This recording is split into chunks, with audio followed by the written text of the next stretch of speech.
Oke ya, kita ulang. Assalamualaikum warahmatullahi wabarakatuh. Tadi belum direkam. Ini kita mulai. Ya. Oke, terima kasih. Ya, ini kita lihat ada sekitar berapa orang? 42 orang ya. Yang bergabung ada sekitar 42 orang. Ya, selamat bergabung sebelumnya. Ini kita lihat ada 42 orang, di mana tentunya ini kita melihat bagaimana distribusi. Ini yang Bapak coba dulu upload dulu ya mengenai materinya untuk bisa kalian lihat. Sabar dulu ya. Bukunya halaman berapa, Pak? Kalau bukunya lihat ini yang Bapak share juga di buku, lihat halaman 153 ya, 153. Ya, ini kok payah kali sih. Bapak share aja di grup dulu ya biar nggak payah Bapak bukanya.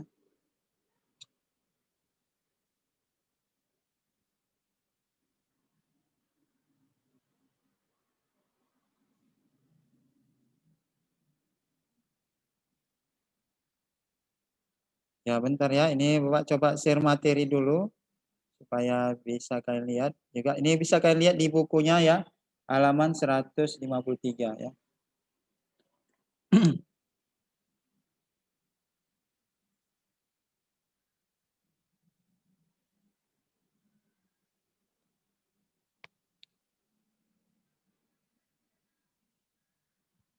Ya, bentar nih lagi Bapak coba share. Materi kita distribusi dan konsumsi. Dia dari 153 dan nanti di situ juga bisa kalian lihat terkait materi kita tersebut sudah di buku. Nanti ada tugasnya ya, tugasnya tadi itu di halaman nanti ada di bentuk tabel di buku LKS ya. Kita dulu, ini Bapak cek dulu. Kok belum terkirim ya? Bentar ya.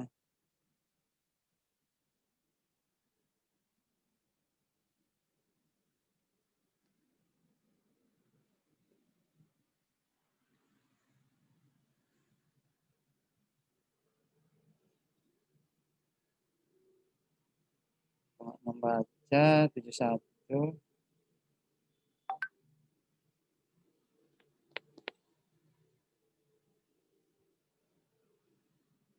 Oke, baru membaca dia ya.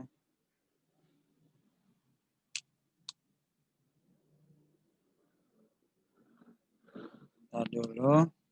Oke. Coba upload.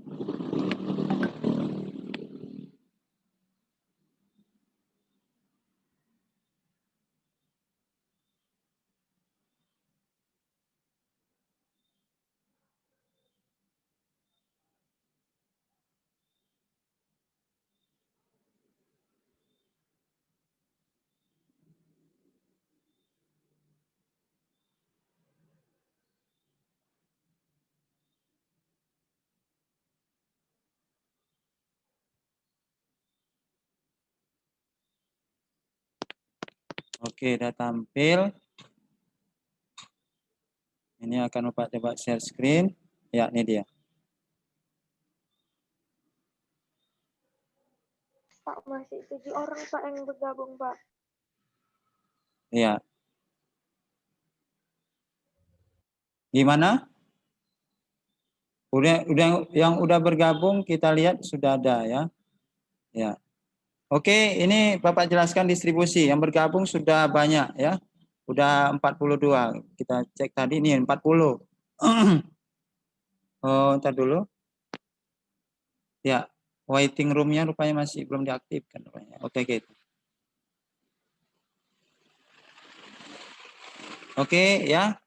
Udah semua ya? Udah. Oke.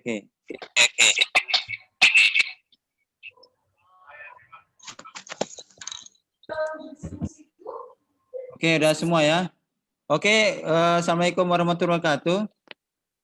Waalaikumsalam. Warahmatullahi wabarakatuh. Salam warahmatullahi wabarakatuh. Oke, baiklah. Wabarakatuh.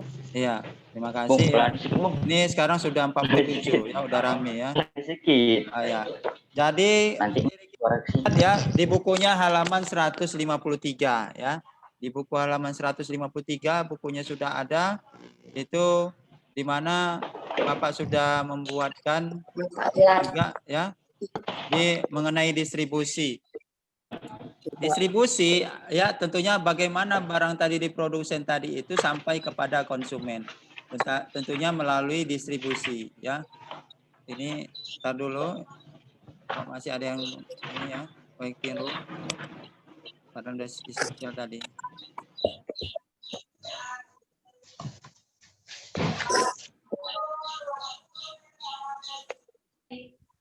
Oh, ya. Oke ya. Ya, jadi kita distribusi ini tentunya bagaimana yang lain suaranya ya di unmute ya supaya lebih fokus dengarkan materi Bapak. Nanti ketika sudah selesai baru kita buka sesi tanya jawab ya. Ini distribusi ya. Di mana distribusi itu bagaimana sampai kepada konsumen ya.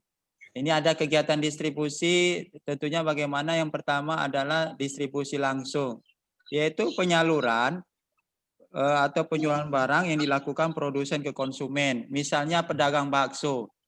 Jadi kok distribusi langsung itu dia menjalankan menjual produknya secara langsung dia. Itu seperti pedagang bakso, dia jualan ke pengecer langsung yang itu turun kepada pembeli langsung dilakukan. Sehingga ini dikatakan produsen tadi selaku penjual bakso bagaimana sampai langsung kepada konsumen tadi ya untuk beli produk tadi. Yang kedua, distribusi semi langsung merupakan kegiatan menyalurkan barang produksi kepada konsumen melalui sebuah toko atau showroom yang dimiliki sendiri. Misalnya, ya, nomor dua ya, distribusi semi langsung menyalurkan barang hasil produksi kepada konsumen melalui sebuah toko atau showroom dimiliki produsen itu sendiri. Misalnya bakpia ABC memproduksi bakpia di pabrik, menjual di toko ABC dan pemilik yang sama. Jadi di mana bakpia ini dia memproduksi di suatu pabrik ya, ada produksi produk ya di pabrik tersebut dan dia menjualnya di toko dia. Jadi dia punya pabrik dan dia punya toko, dijualnya produk bakpia tadi juga di toko dia. Karena sama-sama dia selaku pemiliknya. Ini distribusi semi langsung ya. Jadi harus bisa kalian bedakan di mana perbedaan dari distribusi langsung dan tidak langsung. Baru lanjut distribusi langsung. Penjualan dan penyaluran barang produsen ke konsumen melalui perantara. Contoh yaitu produsen BBM menjual mesin bensin kepada konsumennya melalui SPBU.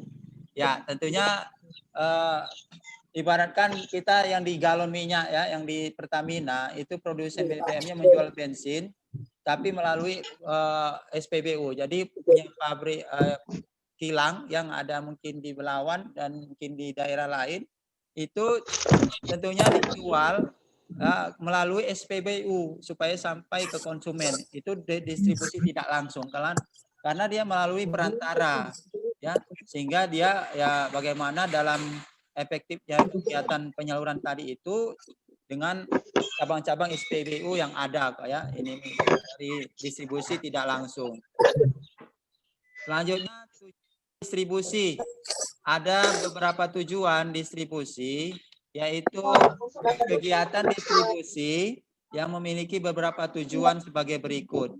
Ya, contoh yang pertama kegiatannya adalah mempermudah penyaluran barang hasil produksi ke konsumen. Jadi kegiatan distribusi itu bagaimana produk yang kita punya, produk yang kita selaku produsen sampai kepada konsumen, sampai kepada pembeli. Nah, itulah kegiatan distribusi. Bagaimana caranya? Tentunya sekarang sudah sangat enak ya kita pakai di era revolusi industri 4.0 ini, di digitalisasi, kita sudah bisa mengirimkan barang produsen tadi melalui berbagai alat transportasi berbasis online. ya misalnya Grab ya atau Gojek dan lain sebagainya. Artinya ini memudahkan penyaluran kepada konsumen. Iya, Pak. Apalagi di masa pandemi saat sekarang ini, betul-betul bagaimana pebisnis tadi itu yang memakai digitalisasi ini terus akan maju dia. Beda sama orang yang tidak memakai dengan produk digitalisasi, ya sehingga dia akan kalah ya di masa pandemi saat sekarang ini, karena dengan saat sekarang ini dilarang berkerumun ya. Makanya kita sampai saat sekarang ini kita lihat di masa pandemi ini kita juga dilarang berkumpul ya, dilarang berkeramaian. Makanya sampai sekarang ini pemerintah masih melarang kita dalam hal pembelajaran tatap muka ya.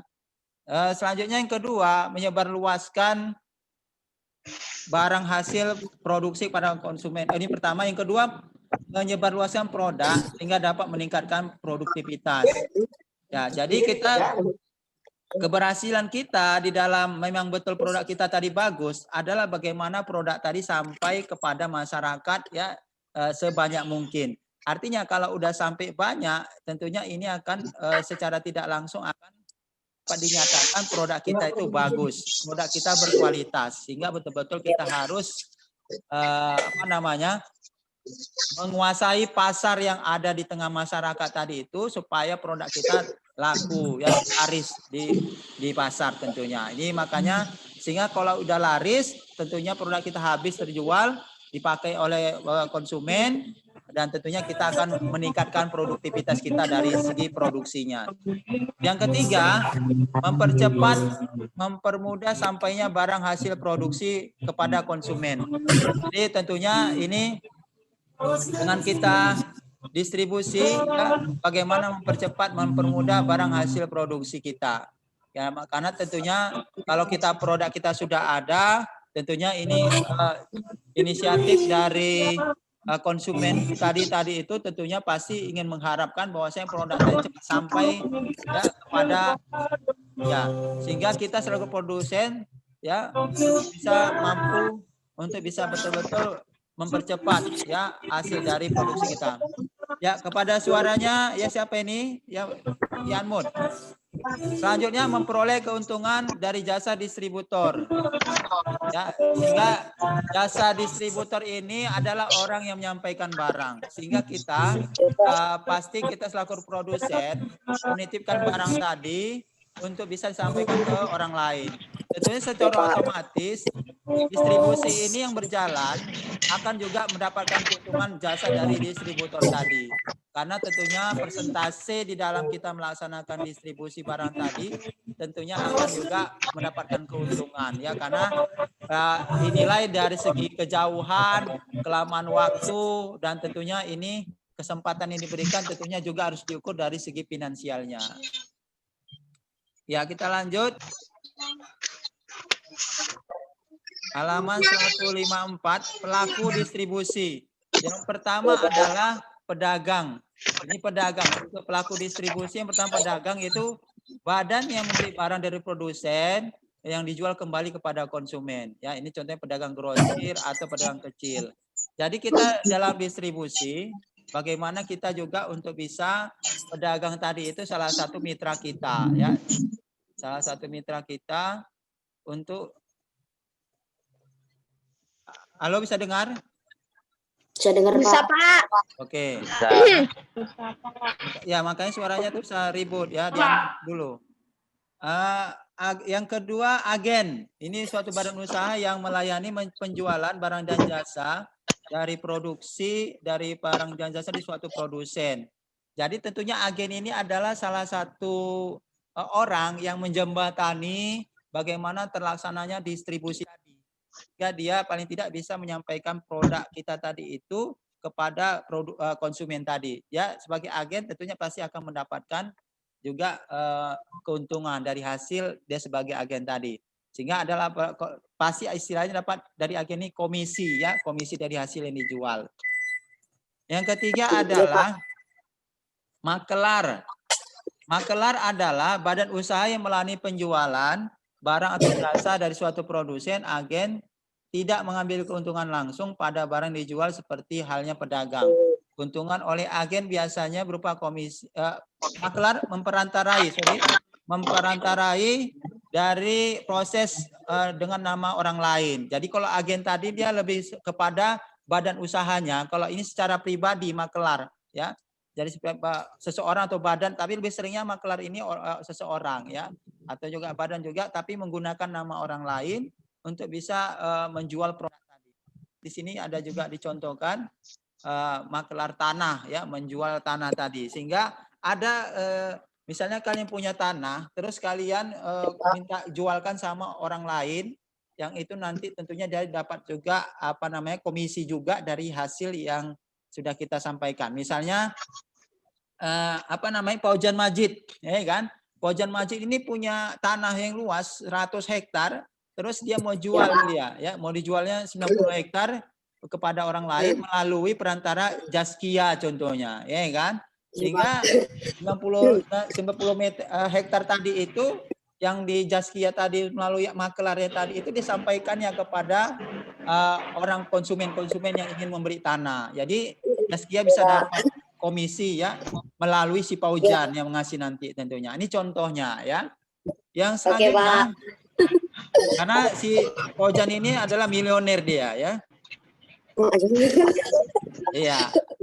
Yang keempat komisioner, hampir sama dengan makelar, tetapi dia memakai namanya tadi sebagai perantara proses jual beli. Keuntungan komisioner ini terjadi adanya proses jual beli yang terjadi. Jadi kalau ini ya lebih kepada memakai namanya langsung. Kalau tadi makelar, yaitu lebih kepada bisa perorangan, bisa badan. Tapi kalau komisioner ini langsung ke orangnya ya, untuk perorangan. Yang selanjutnya eksportir, merupakan perseorangan lembaga menyalurkan barang produksi ke luar negeri. Ini ekspor, namanya ekspor pasti kita mengirim barang ke luar negeri. Sehingga ini dikatakan orang yang dalam untuk kegiatan ekspor itu namanya eksportir. Ya.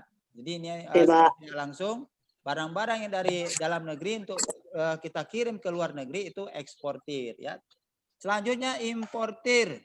Importir ini perseorangan lembaga yang itu produksi, menyalurkan barang produksinya dari ke dalam negeri. Jadi ini barang produksi dari Jepang, ya. Kalau importir ini barang dari Jepang, produksi misalnya HP, contohnya HP Samsung dari Jepang, terus dikirim ke Indonesia. Nah, itu importir namanya, karena produksi ini Jepang terus sampai ke Indonesia itu impor. Karena kita sebagai pelaku ekonomi di Indonesia, kita lah yang impor namanya. Kalau ekspor kita yang keluar, ya. Selanjutnya kita masuk konsumsi ya. Yang terakhir ini dari materi kita. Konsumsi itu kita kegiatan ekonomi kan ada 3 ya. Yang pertama produksi, distribusi, dan konsumsi. Jadi ada 3. Ini sekarang kita yang ketiga, konsumsi. Konsumsi itu adalah menghabiskan nilai guna suatu barang. Kalau tadi kita distribusi menyampaikan produk. Kalau konsumsi kita nilai guna suatu barang atau memakai produk tadi ya. Nah, ini contohnya kita lihat nanti ya kegiatan kita sehari-hari. Contohnya kayak kalian itu sabun, pakai sabun pas mandi itu menghabiskan nilai guna sabun. Misalnya kalian makan ya itu juga menghabiskan, pasta gigi, sampo dan sebagainya. Arti kegiatan yang kita menghabiskan suatu nilai tadi itu dinamakan dengan konsumsi ya. Kita lanjut. Ini lanjut Pak, lanjut. Ya, halaman 156 ya. Jadi dalam jumlah besar juga kualitas yang lebih baik, bagaimana konsumsi tadi tersebut harus betul-betul kita cari yang betul-betul bermanfaat bagi kita ya. Jadi kalian juga Bapak sampaikan mengkonsumsi suatu barang tadi itu harus hati-hati. Maksudnya jangan kalian beli sembarangan di luar makanan-makanan yang betul-betul itu yang tidak baik dengan kesehatan kita. Contohnya banyak misalnya zat perwarna atau juga apa namanya permen-permen gitu Pak, permen-permen perwarna itu Pak. Ya, permen-permen perwarna, ada juga kandungan-kandungan apa namanya zat pengawet ya, itu tidak boleh.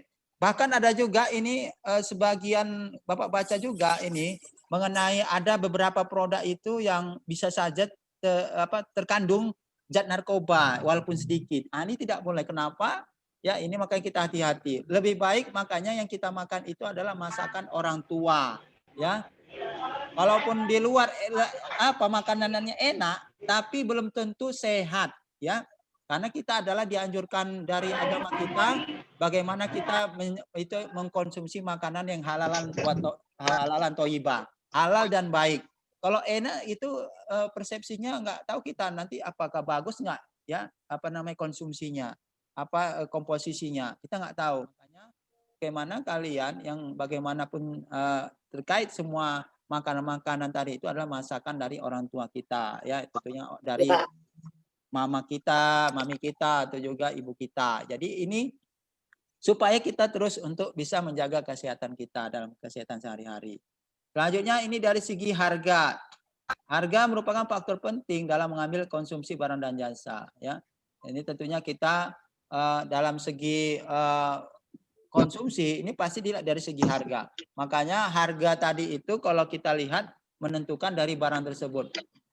Ketika ini barang tersebut memang istilahnya sangat banyak dikonsumsi orang, artinya banyak peminatnya, ini bisa mengalami kenaikan harga. Kenapa? Karena permintaannya banyak. Sesuai dengan hukum permintaan, jika permintaan banyak, ini pasti harga akan naik. Tapi kalau permintaan tadi juga sedikit, juga dari harga barang juga bisa menurun, ya.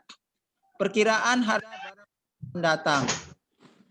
Ini bagaimana dari perkiraan harga ini dari segi konsumsi kita melihat bagaimana gambarannya. Ketika harga barang tadi akan datang melakukan kegiatan, banyak memperkirakan bahwa akan ada kenaikan gaji PNS, maka harga barang akan dipastikan naik.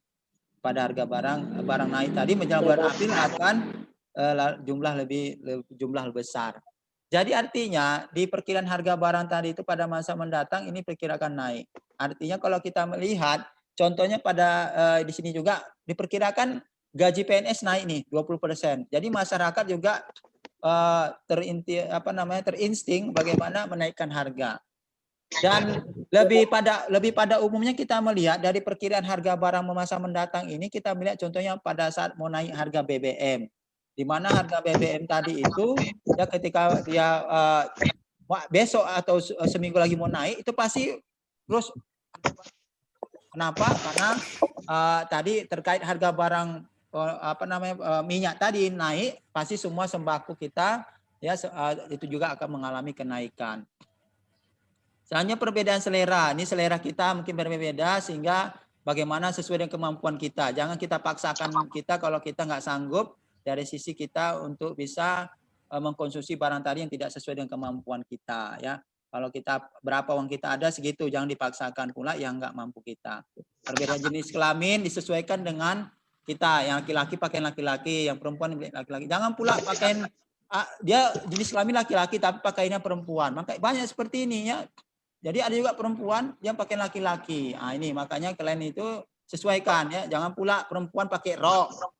Laki-laki pakai rok sedangkan perempuan pakai celana. Ini nggak boleh sebenarnya, ya. Maksudnya dari sisi ini juga kalau perempuan juga jangan pakaiannya ketat-ketat, ya. Karena ini akan baik, ya. Pak, Lusitan jawab kan, Pak? Oke, sampai situ. Oke, ada habis ya, sampai situ kita mau tanyakan silakan. Ya, waktu ada, Pak. Coba paham, Pak. Tidak ada, Pak. Oh ya, ini masih ada terakhir rupanya. Perbedaan lingkungan sosial budaya, ya. Perbedaan lingkungan sosial budaya yaitu mempengaruhi konsumsi seorang. Lingkungan masyarakat gemar mengadakan hajatan dibandingkan dengan yang dirayakan dengan hajatan. Dan demikian kita contohkan umat Hindu, ya, yang membutuhkan dupa daripada umat agama lain. Jadi artinya perbedaan sosial budaya dan agama ini betul-betul kita harus ada toleransi, ya, apalagi dari sisi agama. Ketika orang beribadah, ya bagaimana kita juga jangan sampai kita mengganggu, ya. Dan kita tentunya juga dari lingkungan sosial kita melihat di sekitar kita tadi bagaimana tetangga-tetangga kita tadi itu jangan sampai merasa dengan kehadiran kita tadi itu merasa mereka tadi tidak nyaman gitu, tidak boleh. Makanya kita bagaimana kita harus sering silaturahmi kepada tetangga kita supaya kita itu kenal sama tetangga-tetangga sebelah kita ya. Ya, Pak. Sering Terkait Pak.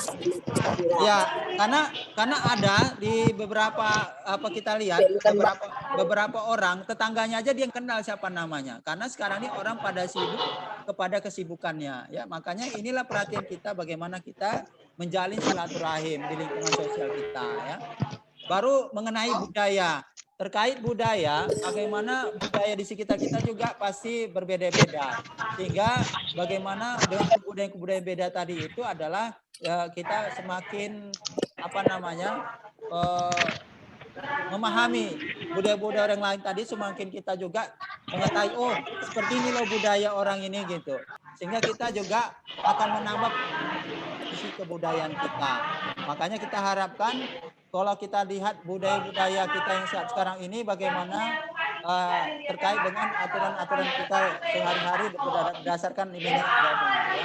Makanya kita harapkan dengan adanya kita memahami lingkungan sosial dan budaya agama ini, mari kita untuk bisa memahami sama satu sama lain agar kita betul-betul kita saling menjaga untuk kita tentunya menjadi warga negara yang baik tentunya ya sesuai dengan disyariahkan oleh agama kita ya. Oke, sampai situ yang Bapak sampaikan. Kira-kira ada yang mau ditanyakan silakan. Kalau nggak ada biar kita tutup. Pak. Ya, jangan lupa tugasnya itu ya lihat di Google Classroom. Lihat di Google Classroom tugasnya ya itu mengenai tabel ya, tabel. Jadi di tabel itu kalian isi tugasnya. Jadi itu harus ditulis. Ya. Itu tugasnya itu ditulis kemana, Pak? di kertas. Ya, di buku lah, di buku tulis ya. Di buku tulis diisi penjelasannya itu. Nanti kalau udah siap baru difotokan. Udah difotokan baru dikirim ke Google Classroom ya. Dilihat itu contohnya. Yang pertama itu jelaskan 4 faktor produksi dalam tabel. Ada faktor alam, tenaga kerja, modal dan kewirausahaan. Itu bisa kalian cari keterangan penjelasannya itu di buku cetak juga ada, juga di buku LKS juga ada ya. Jadi bisa kalian lihat jawabannya tersebut di buku LKS dan buku panduan kita ya. Dan di nomor 2 ada distribusi, ada pengertian, fungsi, lembaga. Ini juga sudah ada ya. Kalian cek aja. Baru di halaman selanjutnya itu dilihat di LKS. Di LKS juga ada hukum gosen. Bahkan itu sudah ada di atasnya ada jawabannya Bapak Buan. Itu kalian lihat aja yang Bapak kasih soal di Google Classroom untuk jawaban hukum gosen ada di atas. Ya, tinggal kalian lihat saja, kalian tulis. Terus kalian fotokan, kirim ke GC Google Classroom. Oke? Sampai di situ ada yang mau tanya anak-anak sekalian? Nggak ada, Pak. Nggak ada, Pak. Nggak ada, Pak. Oke, kalau nggak ada baiklah kita tutup. Assalamualaikum warahmatullahi wabarakatuh. Waalaikumsalam warahmatullahi wabarakatuh.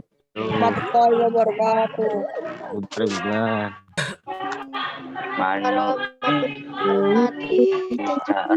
kasih buat kalian semua.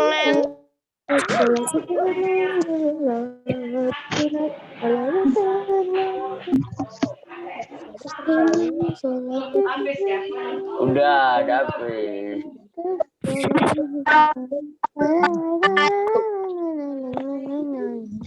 Jangan pada keluar dulu. Terima kasih buat kalian semua.